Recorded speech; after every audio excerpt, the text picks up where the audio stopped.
hermanos, Dios les bendiga ricamente. Mateo 15:14 hay unas palabras del Señor que dice: si el ciego guía al ciego, ambos caerán en el hoyo. Ciertamente hemos estado tocando temas que nos golpean en cierta manera. La semana pasada hablamos sobre diligencia. Esta mañana el hermano dio una clase acerca de la responsabilidad que como cristianos tenemos en parte a nuestro crecimiento espiritual. Y en esta ocasión vamos a estar hablando muchas cosas que tienen que ver con nuestra conciencia y especialmente la forma de ser del panameño. En muchas cosas me identifico con Panamá, a pesar de ser costarricense, me ha adaptado a muchas cosas aquí. Pero lamentablemente si abrimos nuestros teléfonos o vamos a nuestras computadoras y hacemos una búsqueda en internet del término juega vivo, por todo lado los resultados van a ser acerca de Panamá. Es un término muy común, es una forma de vivir, pero voy a compartirles un poquito de la investigación que hice. Empezamos con el señor Ricardo Ríos, que el 27 de febrero del 2007 compartió un artículo en la prensa. El señor Ríos dice lo siguiente: el juega vivo es un acto delictivo contra la fe pública y preludio de la delincuencia social. Vivimos en una sociedad amoral. El juega vivo supera todos los límites. El juega vivo es lo frecuente en la administración de justicia en Panamá. Aquí somos expertos en burlar la ley. El juega vivo es el estigma del panameño. ¿Qué hay para mí? Es la expresión popular del político, empresario, funcionario y ciudadano común. Ser decente, honesto, responsable es una afrenta para los que hacen del juega vivo su praxis o su práctica. El juega vivo es una conducta delictiva opuesta al civismo de una ciudadanía militante. Se da en todas las latitudes y épocas. Panamá lo patenta y lo asume como modelo de vida. Otra joven en un grupo que se hace llamar La Juventud Opina, que es una tarea, un proyecto por parte de UNICEF. La joven se llama Elsie Dupress y escribió un artículo que dice: juega vivo, panameño bobo. Entre lo que ella dice, o escribió, nos dice: para los que no conocen este término, el juega vivo tiene dos definiciones. Una de ellas es una expresión que significa que estés atento a lo que pueda llegar a pasarte. La otra, sin embargo, es un comportamiento típico del panameño, caracterizado por la sinvergüenzura y el irrespeto que, durante el tiempo y en estos últimos años, se han convertido, tristemente, en la cultura propia del mismo. Si hay algo que quisiera erradicar en mi país en cuanto a la construcción de la juventud y del futuro de los que vienen detrás de mí, es ese juega vivo. Continúo porque también un señor llamado Eric Simpson Aguilera escribió en el 2012, haciendo ver claramente que no es un problema actual, sino que ya tiene bastante rato entre nosotros. Escribió acerca de los peligros de la cultura del juega vivo y dice: la cultura del juega vivo se ha institucionalizado en Panamá a tal punto que pareciera ser patrimonio nacional y hasta motivo de orgullo para algunos que se jactan de ser los más vivos, los que no se dejan de nadie y los que piensan rápidamente cual si estuvieran programados con un chip maligno en cómo aprovecharse de su prójimo. No solamente estas citas de estas fuentes, incluso hay una página en internet que se llama diccionariolibre.com, en el que distintos países ponen significados o definiciones de términos, y alguien de Panamá escribió que juega vivo significa persona bien adiestrada en el arte del oportunismo sin remordimiento. La Real Academia Española define remordimiento como inquietud, pesar interno que queda después de realizar lo que se considera una mala acción. Hermanos, ciertamente no creo que haya algún cristiano en este mundo que desee ser considerado un juega vivo. Vamos a estudiar a través de 4 frases que están registradas en las Escrituras, cómo hubo hombres que trataron de jugar vivo en un momento de sus vidas y terminaron aceptando el error en el que cayeron. Terminaron viviendo ese remordimiento que ellos pensaban que no iban a tener. La primera de estas frases, y vamos a ir al libro de 2 de Samuel, capítulo 11, la frase dice, desciende a tu casa y lava tus pies. Sabemos que el libro 2 de Samuel nos narra toda la historia del reinado del rey David.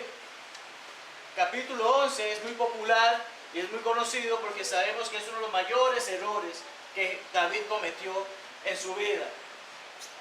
Hay una gran diferencia entre David y Saúl, y es que precisamente Saúl sí trató de jugar vivo y murió jugando vivo porque pretendía hacer lo que él le daba la gana sin arrepentirse. Sin embargo, David es ese ejemplo de que él reconocía sus errores, se arrepentía y volvía a nuestro Padre. Haciendo un pequeño resumen de lo que dice en este capítulo 11, David, en lugar de ir a la batalla como ese líder que era, decidió quedarse ese día en casa. No sabemos si decidió quedarse a dormir más tarde, si se sentía enfermo, si estaba cansado. La Escritura simplemente nos dice, él estuvo ahí, salió, fue al terrado de la casa real, y cuando dirige su vista hacia un punto, ve a esta mujer hermosa, desnuda, bañándose. Todos sabemos el nombre de esta mujer, Betsabé. David no lo sabía en ese momento, pero como el panameño le gusta mucho el béisbol, podemos decir que este fue el strike 1, porque él perfectamente pudo quitar la mirada y enfocarse en lo que tenía que hacer, pero se fue con el gusto, ¿verdad? El strike 2 viene cuando él manda a preguntar quién era esa mujer, y de una vez le dicen, ella es Betsabé, la hija de Eliam, mujer de Urías Eteo, tal como leemos en el versículo 3 de este capítulo. Pareciera que quizás David no escuchó bien cuando se le mencionó mujer de. ¿Por qué? Porque la hizo llamar, hizo que fueran a buscarla, mandó a mensajeros para que la trajeran a dormir con él. Ojalá hubiese sido a dormir con él, porque la Biblia nos lo dice de una forma muy bonita, pero realmente lo que él quería era fornicar con ella. Y la Biblia claramente nos dice que eso fue lo que ocurrió, porque esta mujer quedó encinta. Ahí está ese strike 2. El strike 3 es la parte en la que vamos a analizar bastante, porque vamos a ver cómo, versículos 6 a 17, se nos dan ciertas frases que David dijo en ese momento. La primera fue, envíame a Urías Eteo. Después de ahí, cuando llegó él, David tratando de ser sociable, la buena persona, hey, ¿cómo estás? ¿Cómo están mis soldados? ¿Cómo está el capitán? ¿Cómo te está yendo? ¿Cómo está tu familia? Teniendo esa conversación así, entrante, y una vez que terminó con esa conversación, él le dice la frase que estábamos estudiando, desciende a tu casa y lava tus pies. Ciertamente no le está diciendo que lave sus pies porque huelen mal, simplemente lo que le está diciendo es, ve a tu casa, relájate, toma una ducha, descansa, y obviamente con el mujerón que tienes en casa, disfrútate con ella. Es el comando que prácticamente David le está dando a este hombre, pero este hombre tiene mejor conciencia que David en ese momento. Él decidió dormir a la casa, en la puerta de la casa del rey. Se lo hicieron saber a David, y volvió y le dijo David al día siguiente, ¿no has venido de camino? ¿Por qué pues no descendiste a tu casa? O sea, vienes de la batalla, vienes cansado, compartes conmigo, debiste haber ido a tu casa a descansar. ¿Por qué te quedaste acá? Lo vemos nuevamente como la conciencia de Urías le hace ver la verdad en la cara a David cuando le dice, el arca de Israel y Judá están bajo tiendas y mi señor Joab, los siervos de mi señor en el campo. Todas las personas con las que él trabajaba estaban en el campo y él iba a disfrutar de ese día libre que el rey le estaba dando. Su conciencia no le permitía hacer eso. ¿Había yo de entrar en mi casa para comer, beber y a dormir con mi mujer? No, por vida tuya, por vida de tu alma, que yo no haré tal cosa. Entonces David nuevamente dice, bueno, quédate aquí hoy y mañana irás de vuelta al ejército. Y David lo emborrachó y trató de convencerlo nuevamente a que fuera a su casa. Sin embargo, este hombre no lo hizo. En la mañana, David entonces comete ese grave error que podemos llamar como el strike 3, estoy fuera. ¿Por qué? Porque manda a Joab una nota diciéndole, pon a Urías en la parte delantera y que sea el primero que muera en la batalla. Porque de esa manera, ya al menos el hombre quedó viudo, la mujer quedó viuda, nadie va a saber qué pasó. Y puedo tomar a la mujer porque ya no hay un hombre por medio. Qué grave error cometía David en ese momento. Cuando pasamos al siguiente capítulo, pero antes de eso, el último versículo de ese capítulo, nos dice cómo todo esto que había hecho David fue desagradable ante los ojos de Jehová. 2 Samuel 11:27. Cuando pasamos al siguiente capítulo, vemos cómo la sabiduría de Dios es tan grande que permite a Natán darle una ilustración con la que David se podía identificar. ¿Por qué? Porque era un pastor de ovejas. Y le estaba hablando acerca de este hombre rico y este hombre pobre. Este hombre que tiene todas las ovejas y todo lo que puede tener. Y este pobre hombre solamente tenía una pequeña corderita de la cual cuidaba como su familia, como su protección, como algo que él realmente anhelaba. Y sin embargo el rico se la roba, ¿verdad? Entonces David inmediatamente analizando esa ilustración, este hombre, perdón la palabra, pero este hombre es un desgraciado. Mientras viva Jehová, este hombre debería de morir por lo que hizo. ¿Cómo habrá sido su reacción cuando Natán le dice, tú eres ese hombre, tú eres aquel hombre que fue ese rico, que teniendo todo lo que podía tener, le quitó a la mujer a este pobre hombre y tras de todo le mató? Hermanos, tenemos que ser conscientes que muchas veces nuestras acciones tienen que estar de acuerdo a las cosas de Dios y no de acuerdo a nuestra propia voluntad. Tenemos que comenzar a considerar que en este caso para David todo su plan iba bien hasta que Dios se lo hizo ver de una manera tan clara y sencilla. Te equivocaste. La gran ventaja de David es que él reconoció su error, se arrepintió y pidió perdón. Y de esa manera el Señor le dejó vivir. Sin embargo, cada acción trae una reacción y vemos como lamentablemente ese bebé, producto de toda esa situación tan infeliz, provocó que ese niño muriera. El apóstol Pablo nos dice en 1 Corintios 1:20, ¿dónde está el sabio? ¿Dónde está el escriba? ¿Dónde está el disputador de este siglo? ¿No ha enloquecido Dios la sabiduría del mundo? Hermanos, David se creyó el más vivo en ese momento porque era el rey. Dios le hizo ver que lo que él hizo en secreto, Dios lo iba a hacer ver ante el sol, expuesto a todo el mundo, ¿verdad? Entonces, tenemos que comprender que no hay nada secreto para Dios. Todo lo que hacemos, Dios se llega a enterar de ello. El juega vivo no puede ser parte de nuestro crecimiento, de nuestra formación y de nuestra vida cristiana. Hoy en día quizás tengamos algunos pecados que remuerden nuestras conciencias, pero al menos estamos vivos, estamos aquí y podemos confesarlos, podemos arrepentirnos y podemos enderezar nuestro camino para ir en la forma en que nuestro Señor Dios quiere que nosotros vayamos. La segunda frase que vamos a estudiar en esta hora y mucho de lo que vamos a estudiar de aquí en adelante está en Mateo 26, dice, ¿qué me queréis dar? Y yo os lo entregaré. Si lo ponemos como mencionamos en el panameño actual, esta frase dice, ¿qué hay para mí? Y si hablamos un español más claro, ¿qué hay para mí? Sabemos que esta frase proviene de la boca de Judas Iscariote, como leemos en versículos 14 a 16 de Mateo 26, que le dice a los principales sacerdotes, ¿qué me queréis dar? Y yo os lo entregaré. Ellos le asignaron 30 piezas de plata y desde entonces él buscaba cualquier oportunidad para entregarle. Una persona que se tornó corrupta por medio del amor al dinero. Algo que hoy vemos en políticos, en dirigentes y en muchas otras personas que quizás en algún momento fueron buenas personas, pero hoy están cegados por ese amor al dinero. Judas no solamente cumplió ese propósito, sino también su deseo, como continuamos leyendo en ese mismo capítulo, versículos 47 al 50. Prestamos especial atención al momento en que se encuentra con nuestro Salvador. Enseguida se acercó a Jesús y le dijo, salve maestro, y le besó. La señal para que lo apresaran, la señal para que atraparan y agarraran a Jesús, este es el que tiene que agarrar, ¿verdad? Pero la respuesta de nuestro Señor, ¿cuál fue? Su respuesta fue, amigo, ¿a qué vienes? Entonces se acercaron y echaron a mano a Jesús y le prendieron. Jesús sabía quién era él. Jesús conoce el corazón de todos. Jesús conoce a todo hombre, tal como leemos en Juan 2:25. Sin embargo, Jesús les llama amigo.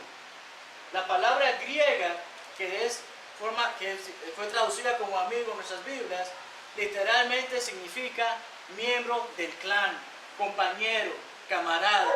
Este no es simplemente el amiguito que tenemos en Facebook o el amigo que conocemos de infancia porque tenemos rato no ver. Este era un hombre que iba de lado con Jesús en todas las misiones, en todos los trabajos, en todos los evangelios, en todos los milagros.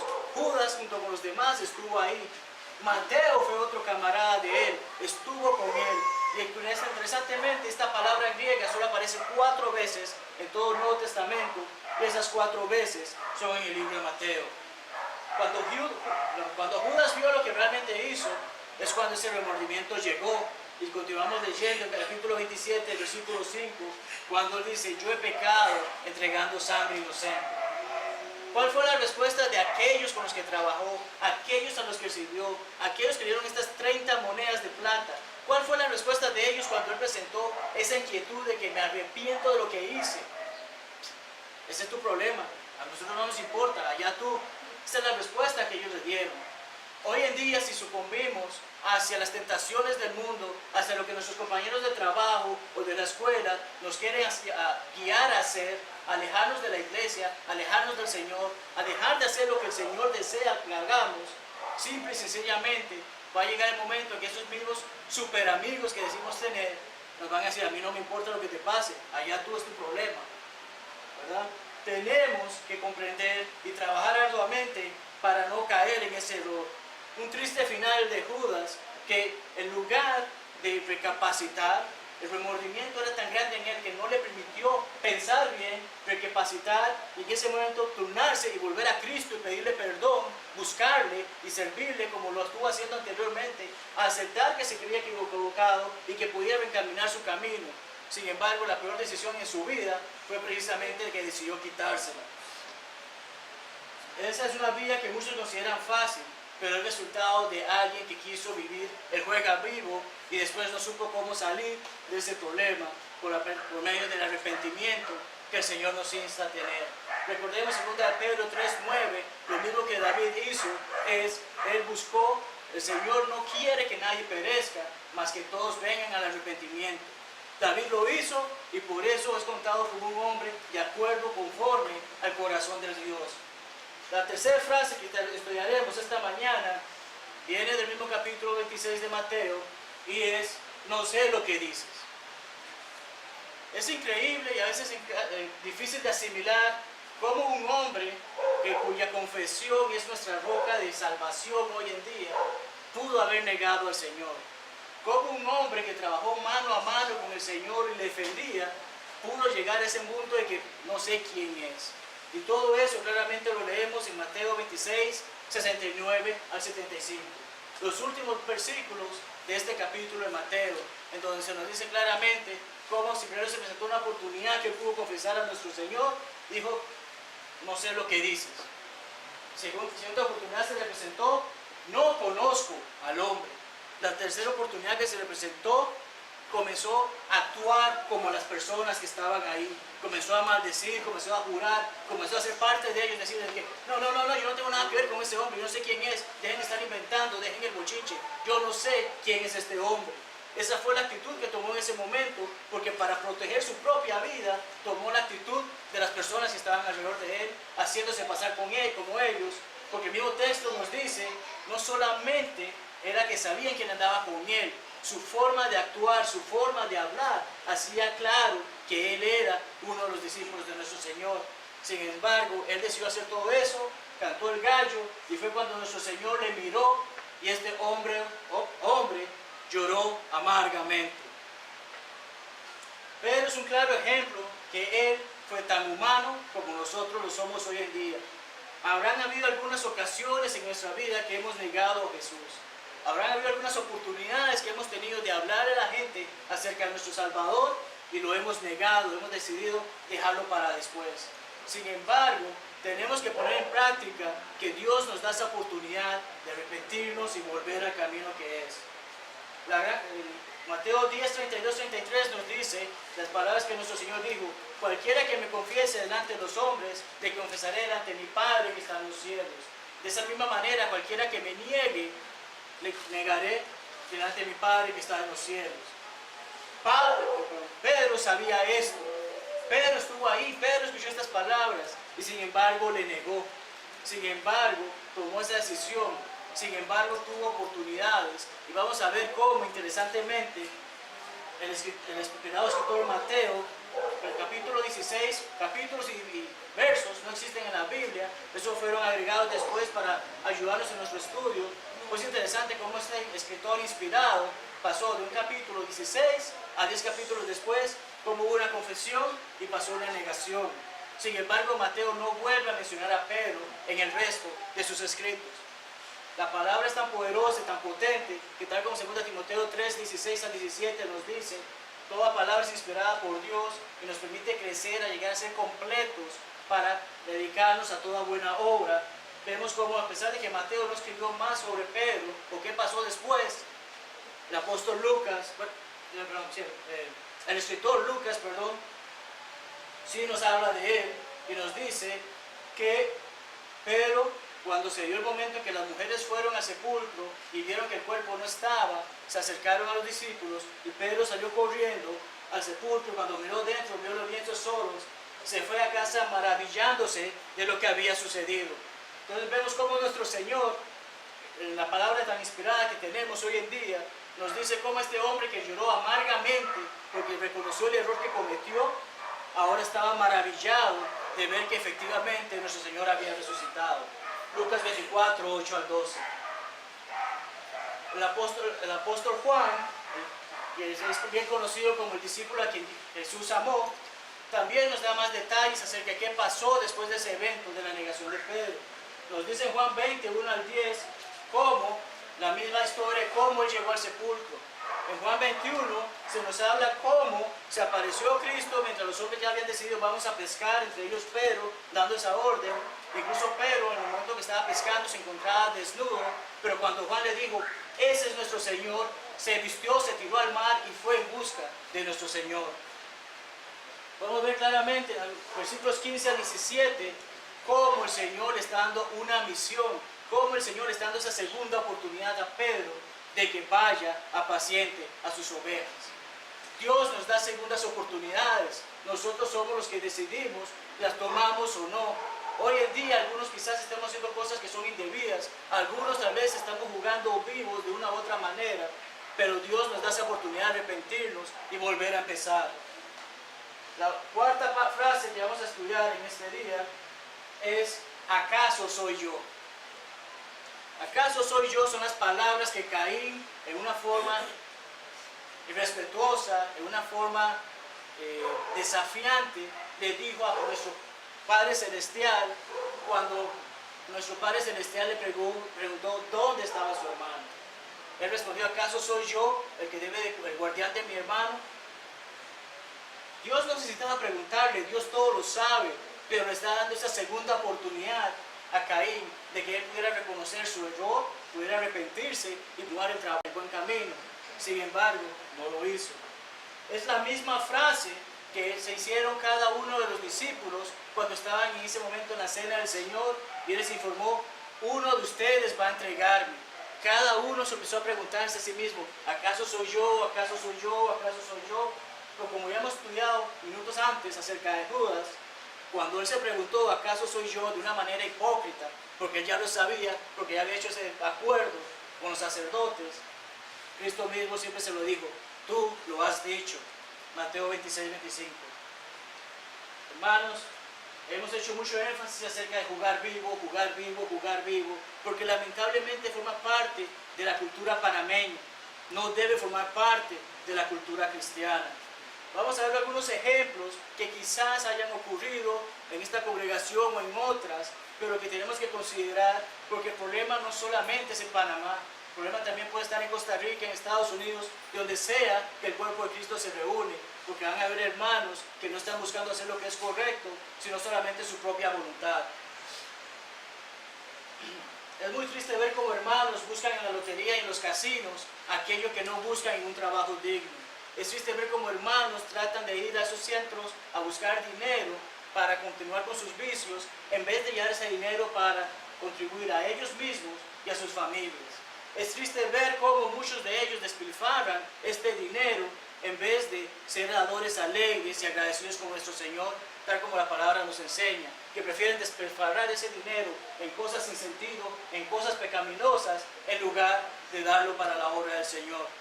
Es triste ver como muchos creyendo que se engañan, que se engañan así, perdón. Es triste ver como muchos creyendo que pueden ocultar sus faltas, se engañan a sí mismos. Hay muchos que en sus redes sociales siguen cuentas de personas que comparten material que no es debido, que es material ofensivo, que es incluso vulgar. Sin embargo, siguen esas cuentas y piensan que nadie se da cuenta de ello.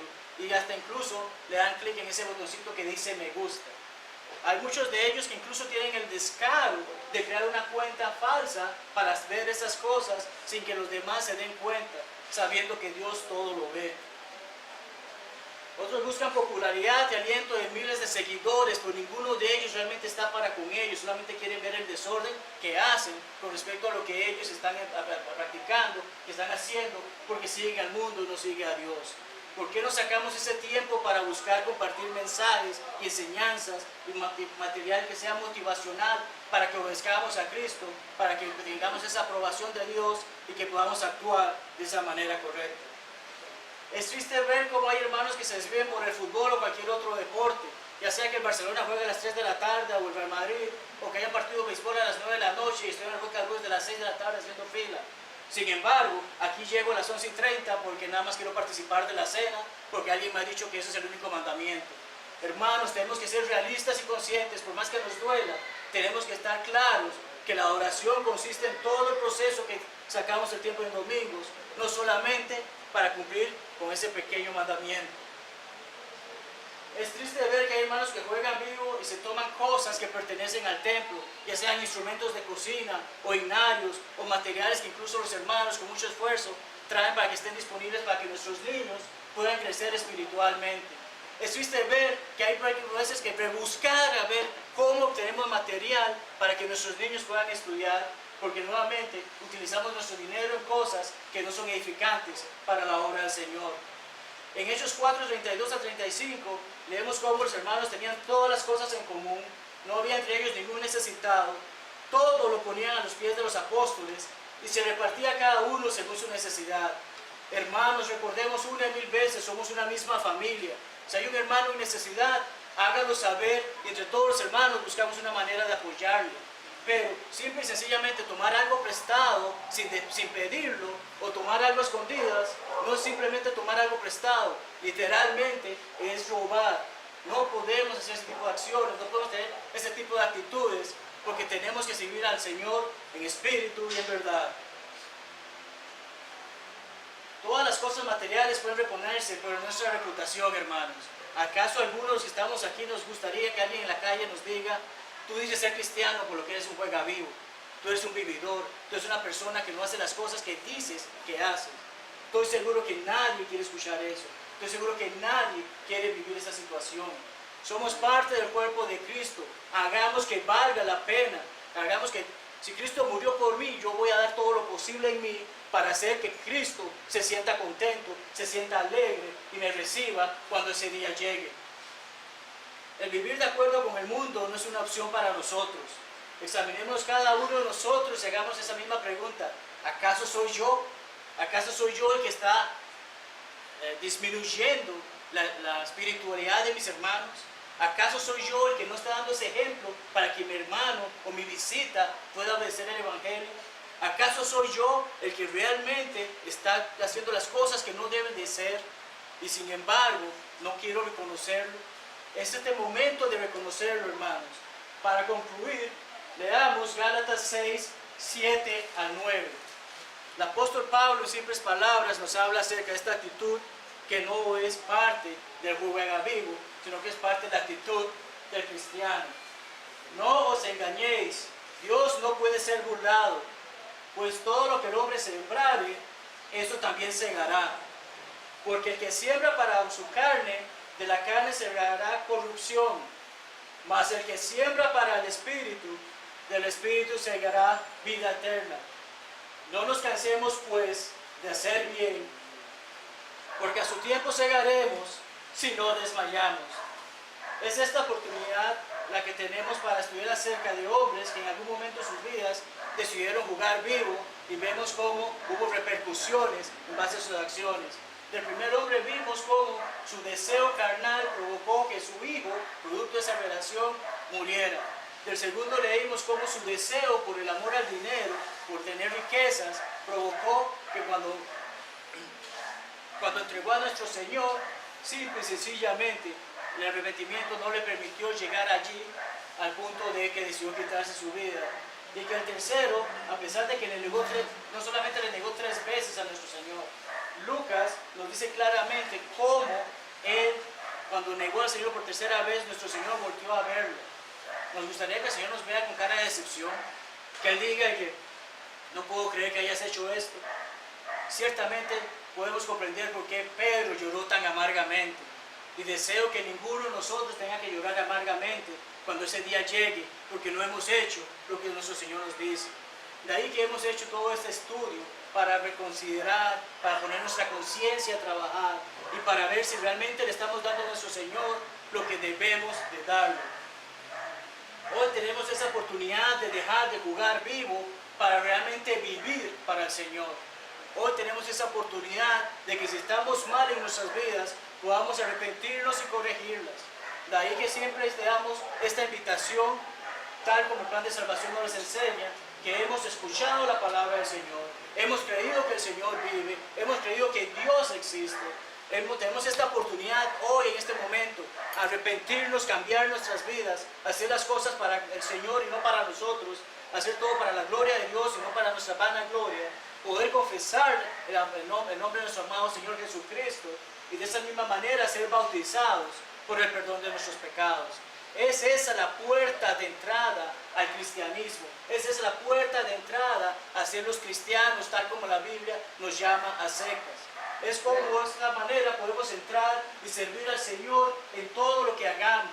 Porque precisamente mientras no obedezcamos el Evangelio, es en vano lo que hagamos, porque no llegaremos a estar con el Señor. Tenemos que poner nuestras vidas, nuestro perdón, cambiar ese hombre viejo a través del bautismo para poder salir como ese hombre nuevo, con esa vida nueva, para servir a Dios en todo lo que hemos de hacer. Muchos ya lo hemos hecho, muchos ya estamos aquí y estamos conscientes de que quizás no estamos dando nuestro 100% al Señor. Se habló en la clase de que hay algunos hermanos que no pueden evangelizar, o algunos hermanos no pueden limpiar, o algunos hermanos no pueden caminar, o algunos hermanos no pueden hacer algo. Pero siempre hay algo que podemos hacer. Siempre hay una forma que podemos buscar para servir a nuestro Señor. Siempre van a haber oportunidades, pero tenemos que poner nuestra vida en paz con nuestro Señor. Tenemos que dejar el juego vivo y tenemos que ser esos siervos que el Señor anhela y desea, porque por ellos Él dio su sangre. Y somos nosotros que estamos aquí, que podemos salir al mundo y decirle a todos acerca de ellos. Amén. Ciertamente le voy a pedir a Jonathan que se levante y nos traiga un himno de, oración, de invitación. De igual manera, hermanos, les pido que se levanten cuando lo entonemos. Y si alguno desea oraciones, siendo cristiano, desea oraciones debido a los problemas que está viviendo, se mantenga de pie cuando el himno termine. Y si hay algún invitado que desea obedecer el Evangelio, de igual manera se mantenga de pie para poder saber más de usted y poder ayudar en esta gran decisión que solamente cada uno de nosotros tiene. Dios les bendiga.